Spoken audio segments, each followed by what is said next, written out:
Now, I'm sure that most of you know the old story about the astronaut who went far out into space and was asked on his return whether he had been to heaven and seen God. And he said yes.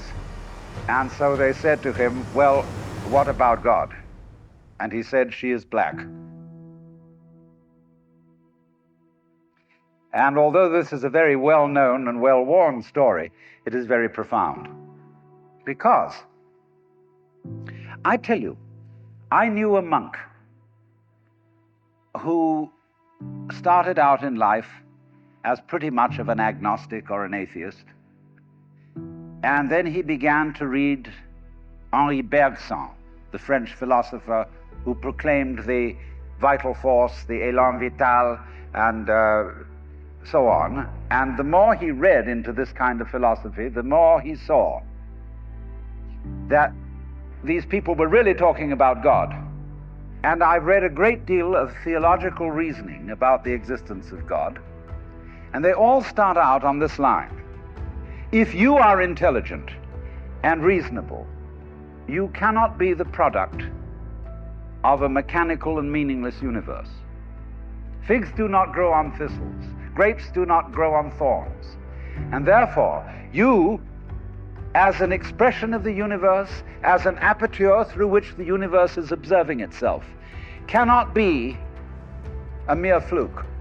Because if this world peoples, as a tree brings forth fruit, then the universe itself, the energy which underlies it, what it's all about, the ground of being, as Paul Tillich called it, must be intelligent. Now, when you come to that conclusion, you must be very careful, because you may make an unwarranted jump, namely the jump to the conclusion that that intelligence, that marvelous designing power which produces all this, is the biblical God. Be careful. Because that God, contrary to his own commandments, is fashioned in the graven image of a paternal, authoritarian, beneficent tyrant of the ancient Near East. And it's very easy to fall into that trap.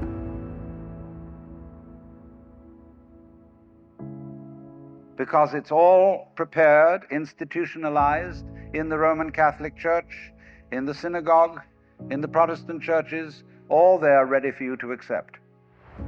And by the pressure of social consensus and so on, it is very natural to assume that when somebody uses the word God, it is that father figure which is intended.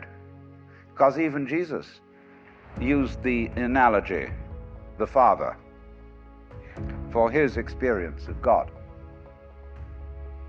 He had to. There was no other one available to him in his culture.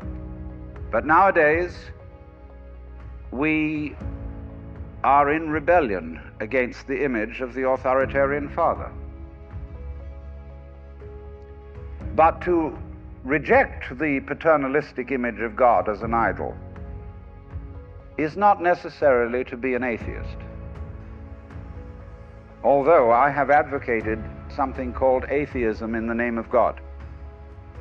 That is to say, an experience, a contact, a relationship with God, that is to say, with the ground of your being, that does not have to be embodied or expressed in any specific image. Now, theologians on the whole don't like that idea, because I find in my discourse with them that they want to be a little bit hard-nosed about the nature of God. They want to say that God has indeed a very specific nature. Ethical monotheism means that the governing power of this universe has some extremely definite opinions and rules to which our minds and acts must be conformed. And if you don't watch out, you'll go against the fundamental grain of the universe and be punished. But there is this feeling, you see, that there is authority behind the world, and it's not you, it's something else. And therefore, this Jewish, Christian, and indeed Muslim approach makes a lot of people feel rather strange, estranged from the root and ground of being. There are a lot of people who never grow up and are always in awe of an image of grandfather. Now, I'm a grandfather. I have 5 grandchildren, and so I'm no longer in awe of grandfathers. I know I'm just as stupid as my own grandfathers were, and therefore am not about to bow down to an image of God with a long white beard.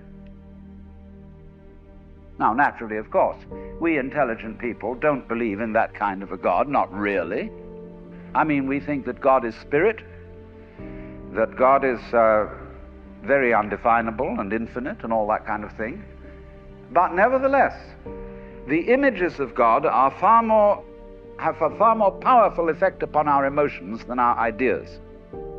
And when people read the Bible and sing hymns,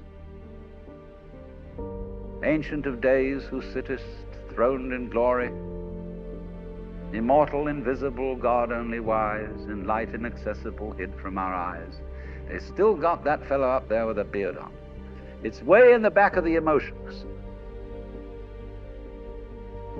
And so we should think, first of all, in contrary imagery, and the contrary imagery is, she's black.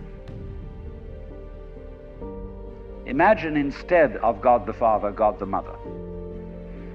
Well, she, first of all, feminine, represents what is called philosophically the negative principle.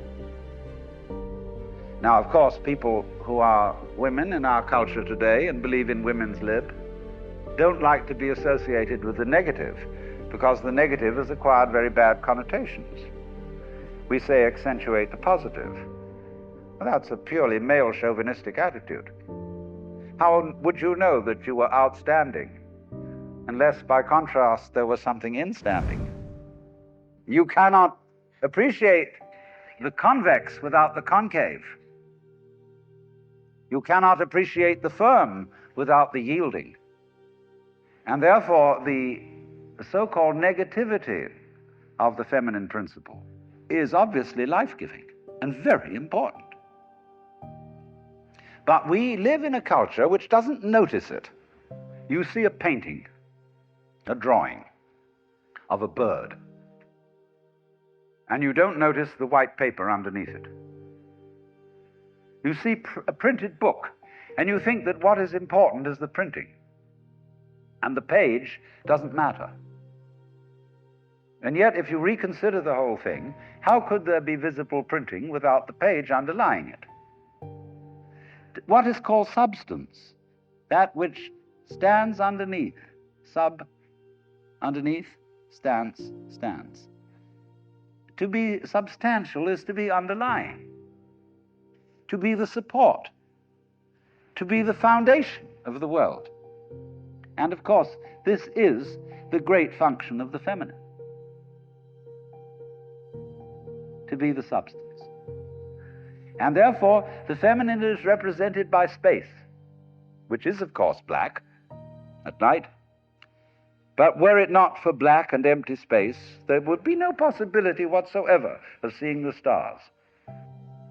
Stars shine out of space, and astronomers, very high-powered astronomers, are beginning to realize that stars are a function of space. Now, that's difficult for our common sense, because we think that space is simply inert nothingness.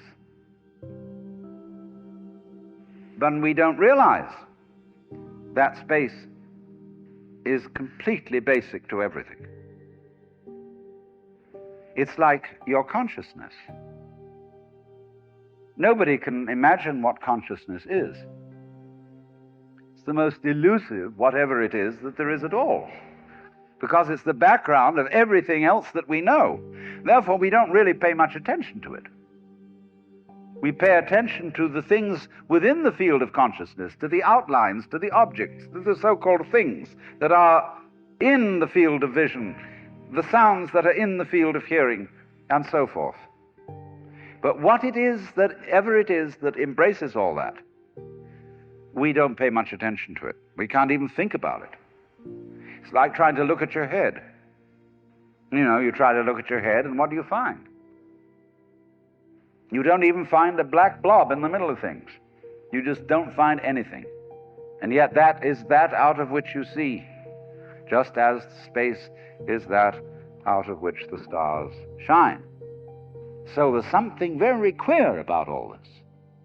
That which you can't put your finger on, that which always escapes you, that which is completely elusive, the blank, seems to be absolutely necessary for there to be anything whatsoever. Behind the Father image, behind the Mother image, behind the image of light inaccessible, and behind the image of profound and abysmal darkness, there's something else which we can't conceive at all. Dionysius the Areopagite called it the luminous darkness. Nagarjuna called it shunyata, the void. Shankara called it Brahman, that which can only, of which nothing at all can be said. Neti neti, beyond all conception whatsoever. And you see, that is not atheism in the formal sense of the word. This is a profoundly religious attitude, because what it corresponds to practically is an attitude to life of total trust, of letting go. When we form images of God, they are all really exhibitions of our lack of faith, something to hold on to, something to grasp. But when we don't grasp, we have the attitude of faith. If you let go of all the idols, you will of course discover that what this unknown is, which is the foundation of the universe, is precisely you. It's not the you think you are. No, it's not your opinion of yourself. It's not your idea or image of yourself. It's not the chronic sense of muscular strain, which we usually call I. You can't grasp it. Of course not. Why would you need to? Supposing you could, what would you do with it? And who would do what with it? You can never get at it. So there is that profound central mystery. And the attitude of faith is to stop chasing it, stop grabbing it, because if that happens, the most amazing things follow. But all these ideas of the spiritual, the godly, as this attitude of must, and we have been laid down the laws which we are bound to follow, all this jazz, is not the only way of being religious and of relating to the ineffable mystery that underlies ourselves and the world.